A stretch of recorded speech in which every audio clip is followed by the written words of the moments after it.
Welcome to Coach's Corner, everybody. I'm your host, Coach Tripp. Thanks for watching the show. Got a special guest today, Ed Rammer Jammer Weed. Ed, man, thanks for joining the show today. Thanks for having me on, Coach. I appreciate it. Oh my God, Ed Rammer Jammer Weed sounds like a potent cannabis store brand or something. Oh my God, I bet you got a lot of flack with that when you were growing up. If you can learn to laugh at it very quickly, yes, sir. Oh my gosh. All right, Ed, let's let everybody know a little bit about you. You got a great blog, man. I met you on Facebook, and you're so insightful, and you know Alabama, really, really good Alabama football. Rammer Jammer, we're going to talk about how you started that years ago, but let's start from the beginning. You're from West Blockton, Alabama, just outside Birmingham. Your dad was a big influence on you growing up and watching Bama football with your dad. And I know he passed away in 2017. And with the Tennessee game coming up, I know you guys had a special connection with that game as well. We'll talk about that. But you played baseball. Your dad was a baseball lover. Talk about growing up in West Blockton. West Blockton's a sweet little town. It's not nearly as big as it was when I was a kid. Our slogan is small town, big heart, and there's a lot of good people here. I've lived here my whole life. I didn't have any siblings. You're right. I grew up playing baseball. I was an all-star third baseman. I also played right field, and it was largely to try to please my dad. Not because he was like this ogre who made you do it, but you wanted to make my dad happy. He was a great dad. I had a really good childhood, a good family. He taught me discipline and values and wanting to, striving to win. And back before the era of participation trophies, he was a good leader. What Bama players did you admire growing up watching on TV? The early, I guess, it was the 70s, 80s, that era growing up. A lot of national championships. I remember watching them from upstate New York and going down the school. But who were some of your favorite players growing up? The first quarterback I remember from Alabama was Walter Lewis.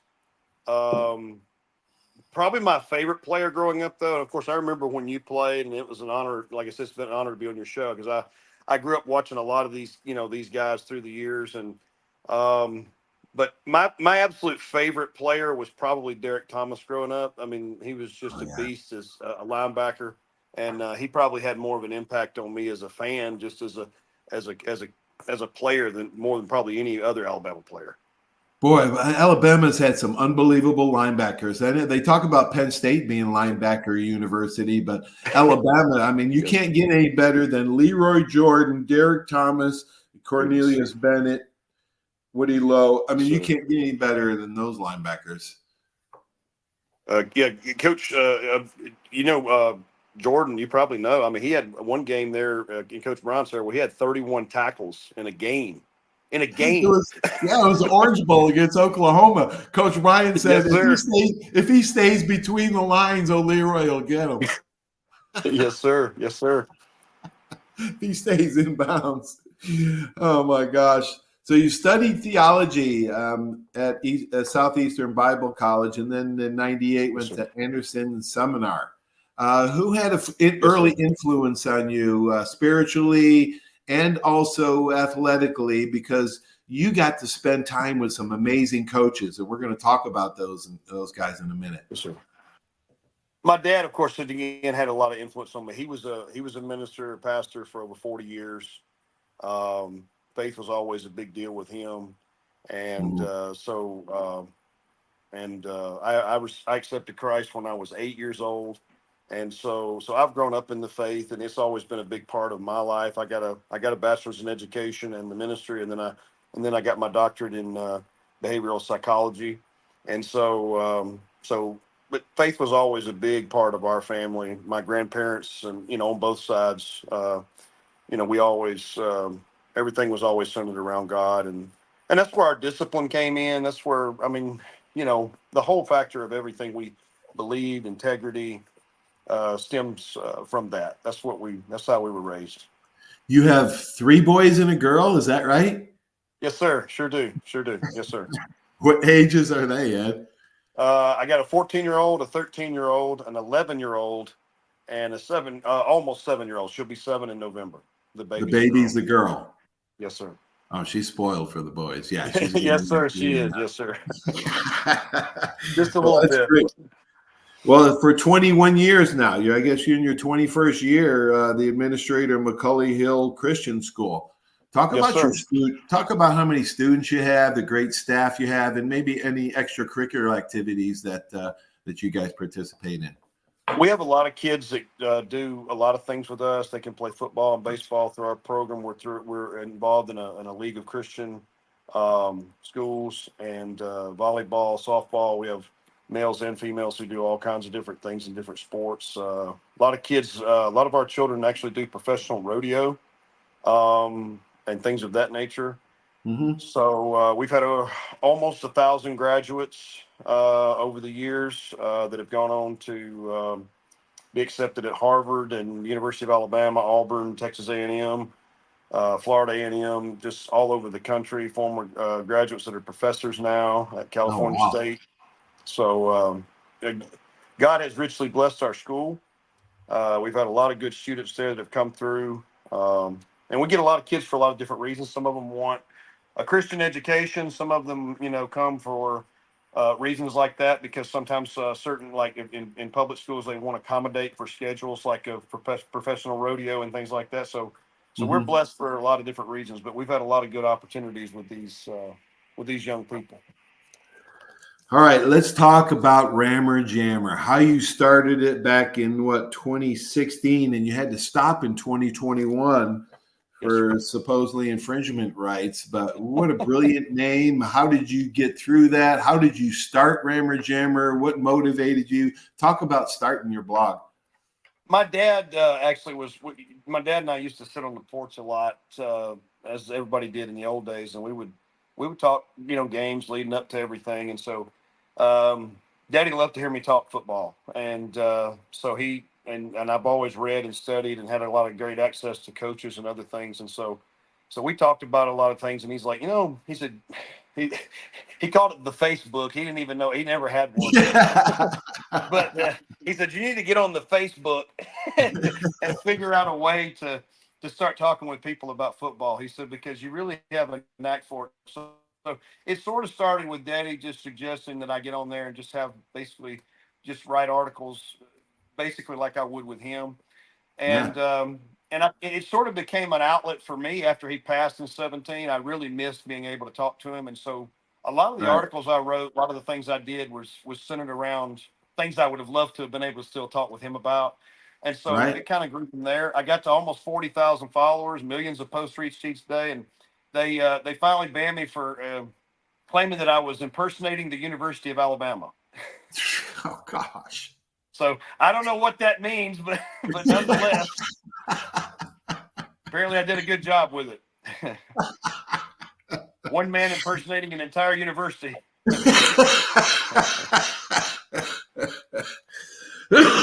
Oh my gosh, you're a brilliant writer, man. You have a way with words. Yeah, you could write for any magazine or write books. You're that talented.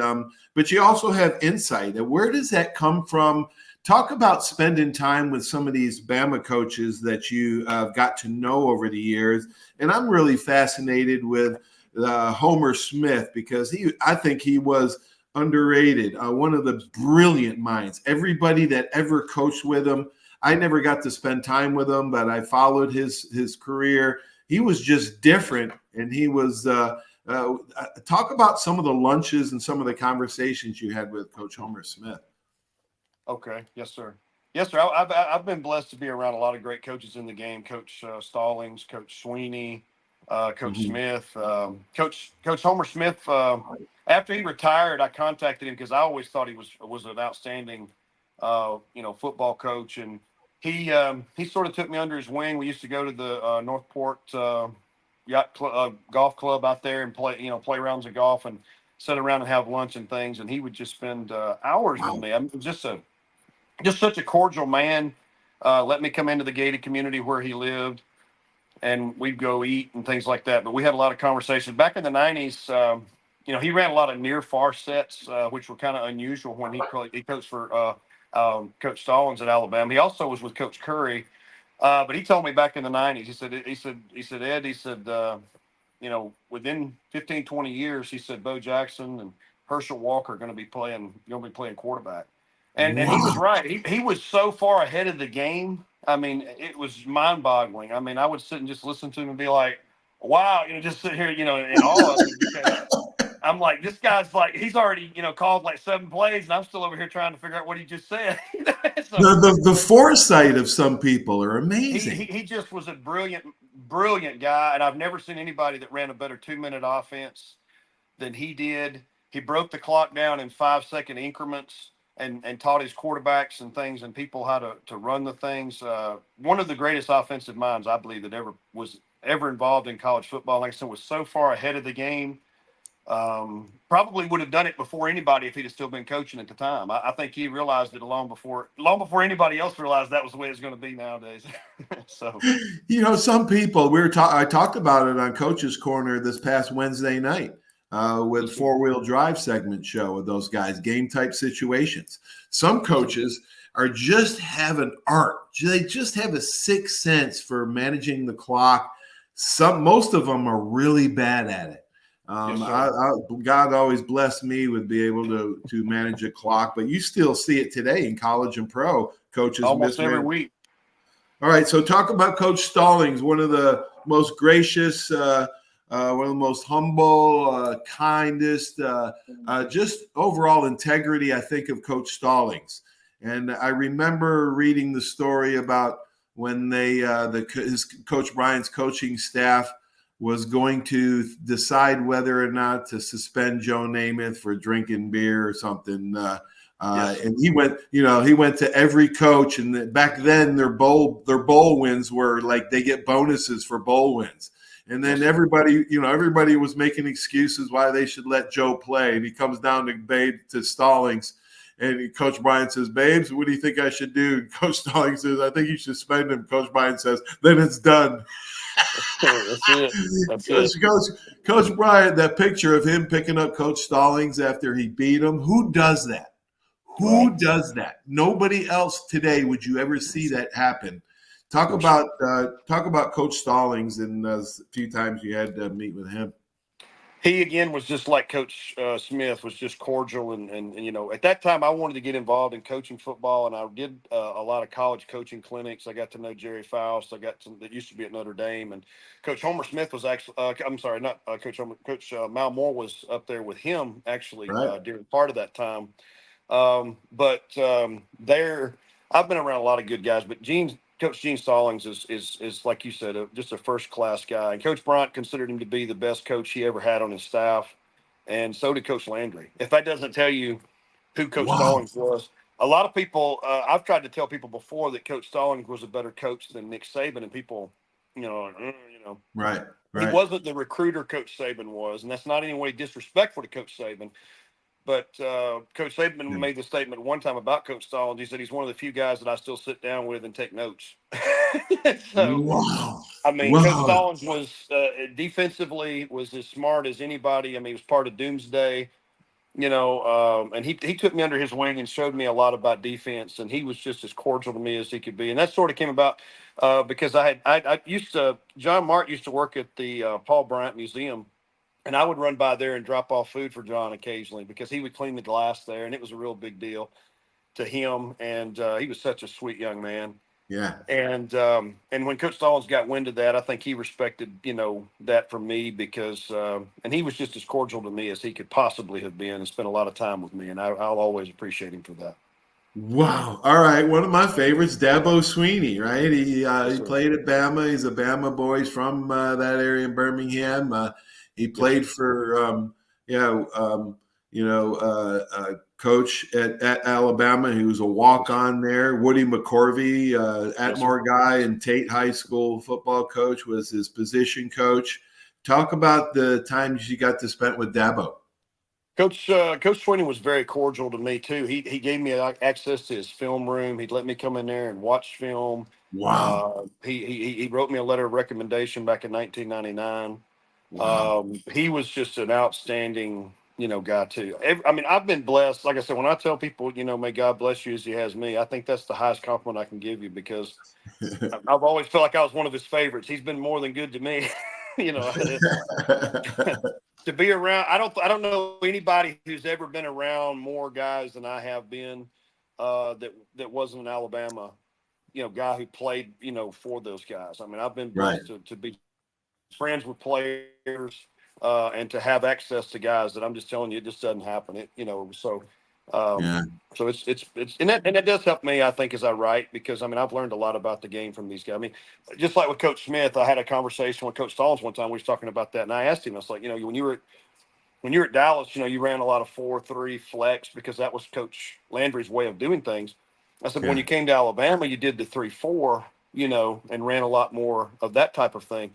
So I said, Right. what was the difference in the two, and why did you? I mean, you were super successful with both of them. So he said, well, it Yeah. depends on personnel. It depends on a lot of Yeah. things. He said that's what people don't Right. understand. Is he said I've had defenses that had 30 different variations of coverages and blitzes and stunt packages. And he said I've had some that had only one.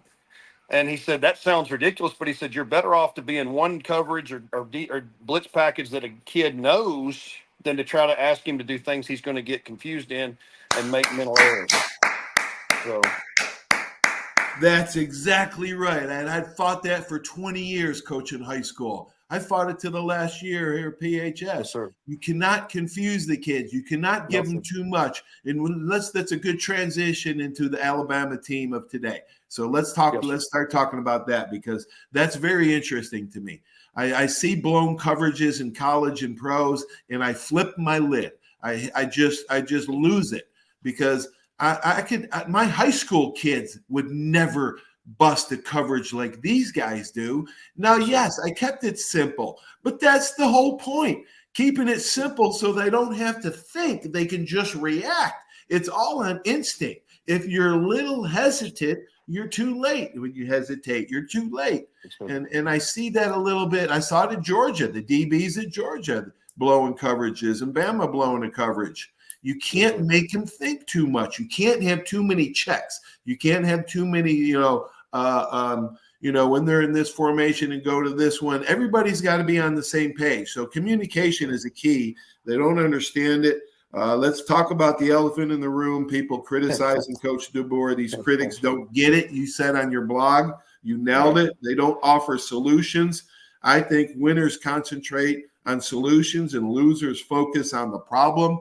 And that's what we have. Too many people focusing on the problems that we have instead of, let me tell you this. I don't know if you read Mel Moore's book, Crimson Heart. Have you read it? Yes, sir. Yes, sir. You're so Outstanding. smart. You probably read Dr. McCullough's book, The Long Shadow of Coach Paul Bear Bryant, too. Yes, sir. I did. Oh my gosh, Ed. Those were both outstanding books. But Yes, sir. you know as well as I do that Coach Bryant knew the fact that Bama fans would not understand why there'd be a drop off. And I told everybody that would listen to me, these Bama fans are not going to understand why there's a drop off with Coach DeBoer. I mean, come on. We were so blessed. Man, we almost had three of the greatest in a row. Bobby Bowden almost came to Bama for, Sir. Coach Bryant, after a legend, how can you replace? You can't replace a legend. There's going to be a drop off. Saban is the second greatest coach in college football. Yes, sir. You notice I said second greatest. Yes, sir. Yes, And I sir. could give you a whole long list on why Coach Bryant was the greatest, but we're not here for that. But yeah, talk a little about that blog, and I think that was interesting. I shared that on my page too, Ed. Well, in all seriousness, I will make one quick comment about Coach Brown. He certainly could have won 9 national championships. He had undefeated teams that weren't issued national championships. Right. So moving past Right. that, I completely understand where you're coming from. A Plus, lot of people don't he got like 90% of his guys from only the state of Alabama. Yes, sir. Only the state. So Yes, he sir. didn't get the great ones from out of across No, the sir. country. Okay, go ahead. Sorry, Ed. No, you're good, sir. No, I mean, I love talking about Coach Brown. He was the one who set the standard. But that's the problem. People just don't. Their solution is firing. And let me make it clear.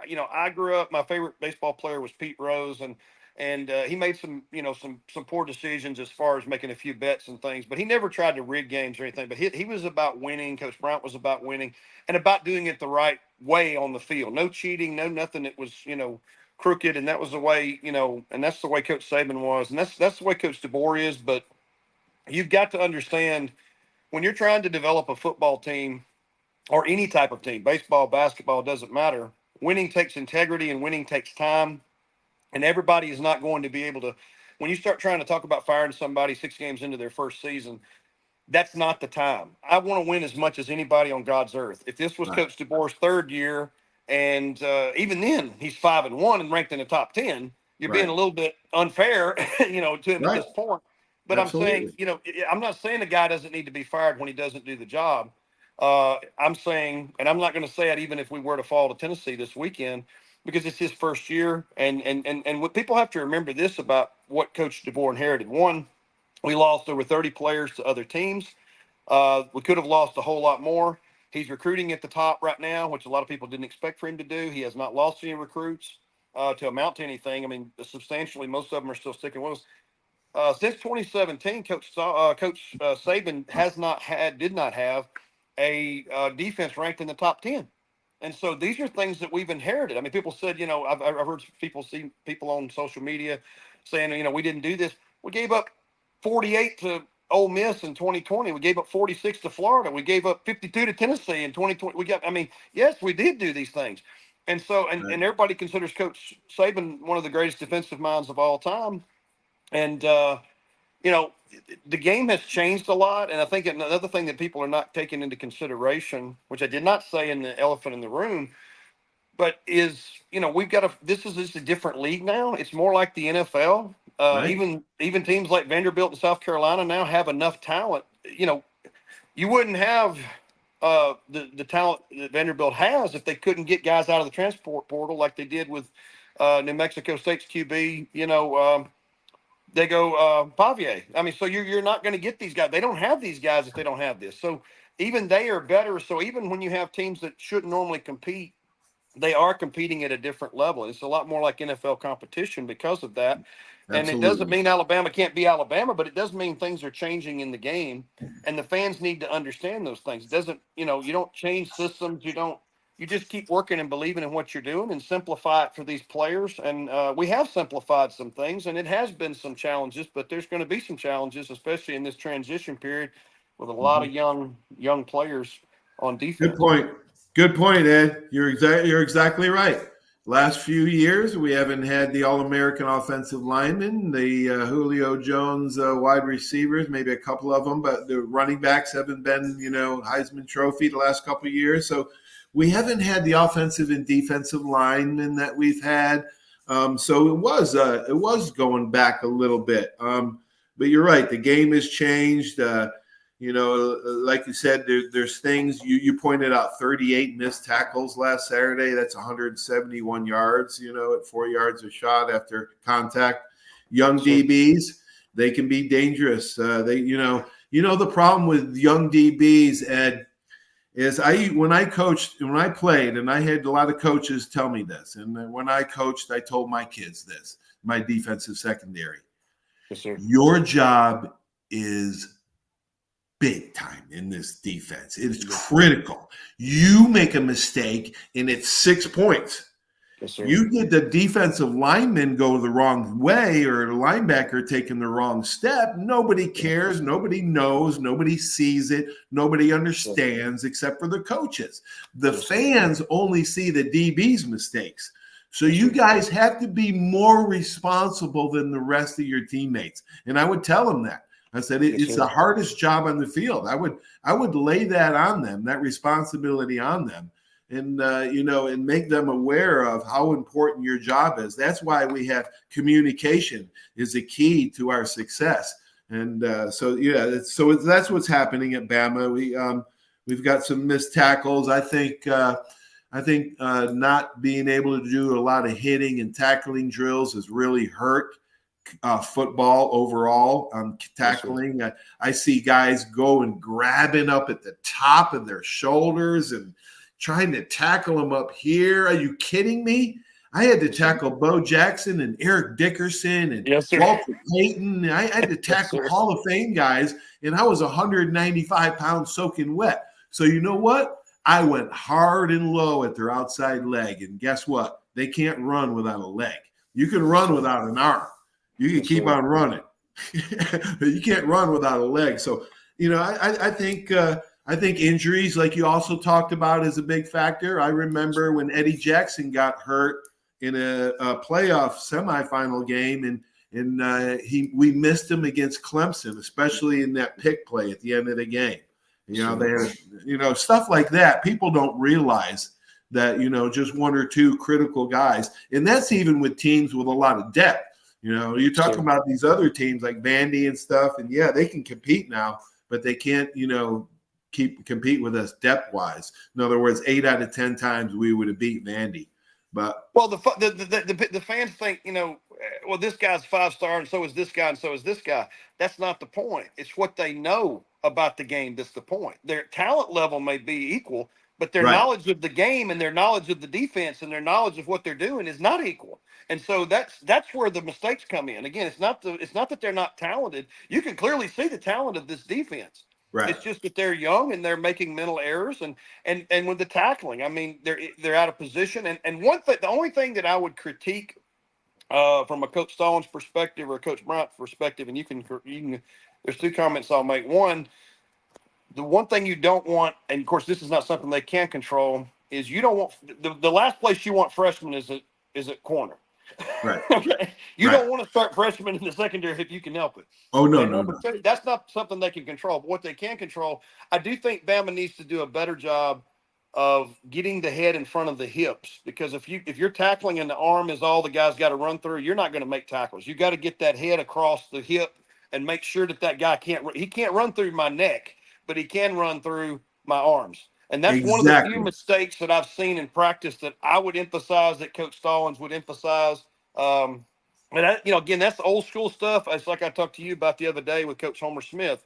You see these guys carrying the ball with their hands kind of turned like this instead of over the tip of the ball, and you see these big time mistakes and fumbles. Little things like that coaches used to really critique and pay attention to.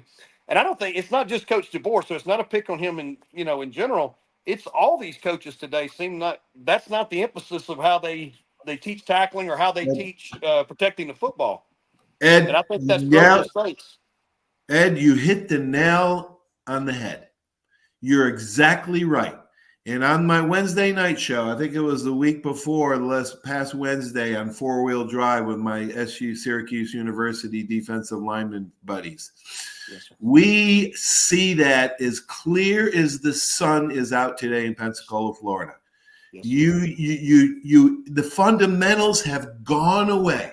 Everybody doesn't know how to tackle anymore, to get the head across and get to that outside leg. So they, like you said, they have to run over your body. Instead of grabbing them with the arm, they can run right through your arm. It's little things like that I don't see in the game anymore. And it still wins games. And so I'm flabbergasted by the lack of fundamentals taught in high school, college, and pro. And that they're all about the X's and O's. Well, Coach Stallings and Coach Bryant, I don't know how many times they said that. I heard Coach Bryant say it 1 billion times. It's not about the X's and O's. It's about the Johnnies and the Joes. Okay? So if you get the right guys with the right stuff, people that tell you don't have regrets are a bunch of liars too, man. When I came out of college, I could have gone to Dallas. I had an offer with the Cowboys. And you know who the DB coach was? Gene Stallings. Go Stallings, yes, sir. Yeah. So, I could have played for O'Leary, Gene Stallings, Tom Landry, and Coach Bryant, but I went the left. I took a left instead of a right. All right, Ed. So let's 1989. Let's talk real quick about a memorable, good memory for you. 47-30 Bama win versus Tennessee is one of your favorite Alabama-Tennessee matchups. Your dad loved it. You guys watched it before he passed. Talk about your favorite game real quick in the Alabama-Tennessee. I can't say much because I never did smoke a cigar. Yeah, I went 4 years losing straight to Tennessee back in the early 80s. But talk a little bit about that Bama Tennessee matchup. Well, that game was big because as anybody my age or older, we didn't get to see every game on TV back in those days. You get 3 or 4 big games a year.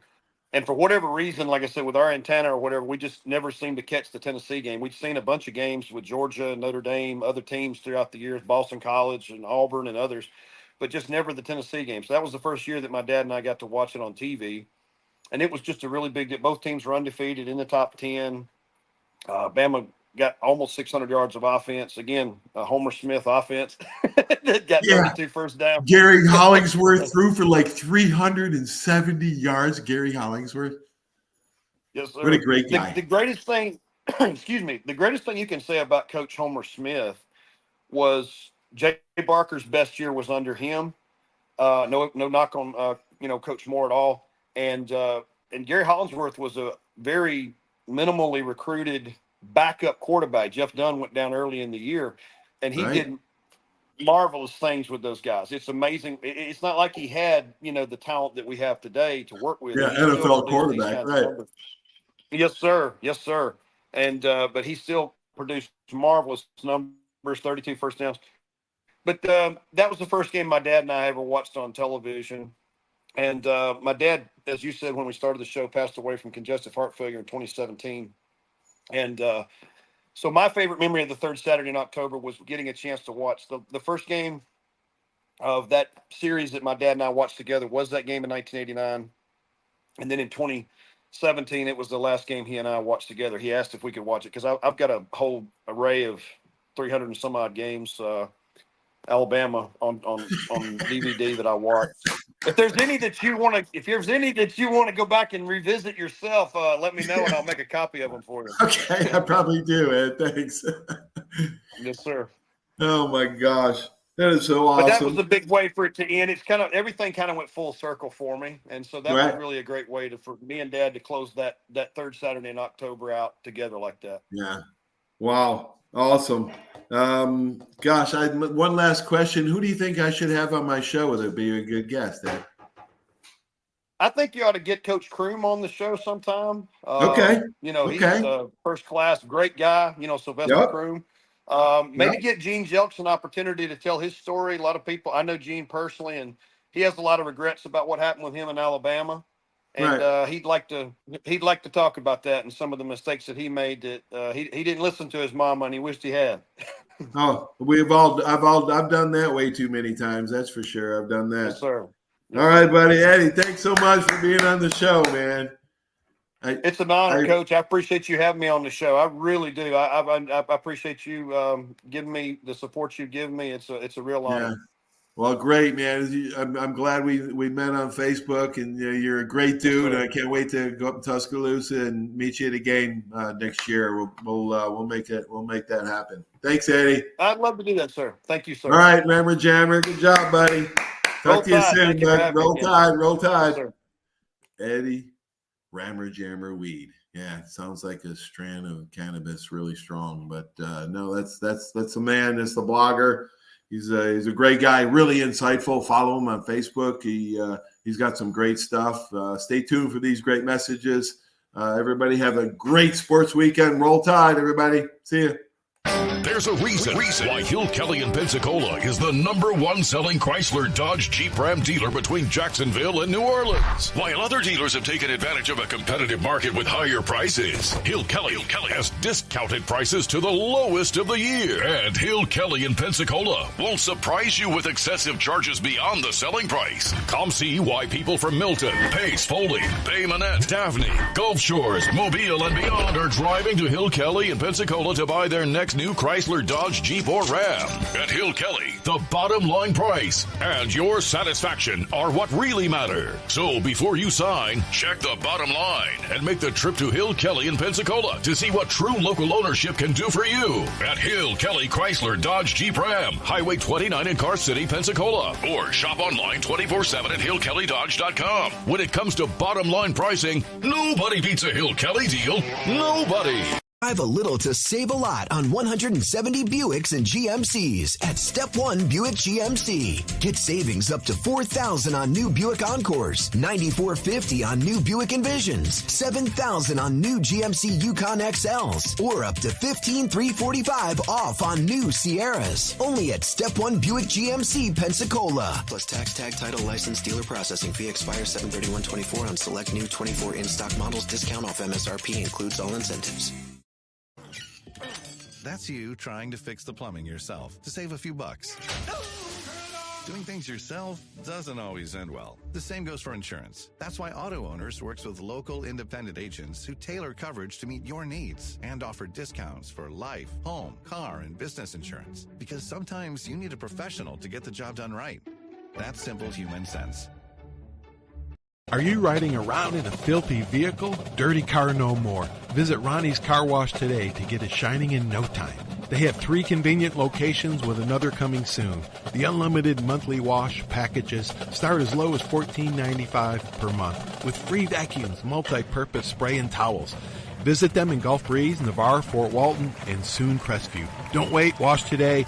Be sure to see Ronnie's Car Wash on Facebook to see the latest specials and discounts. You'll be riding and shining in no time.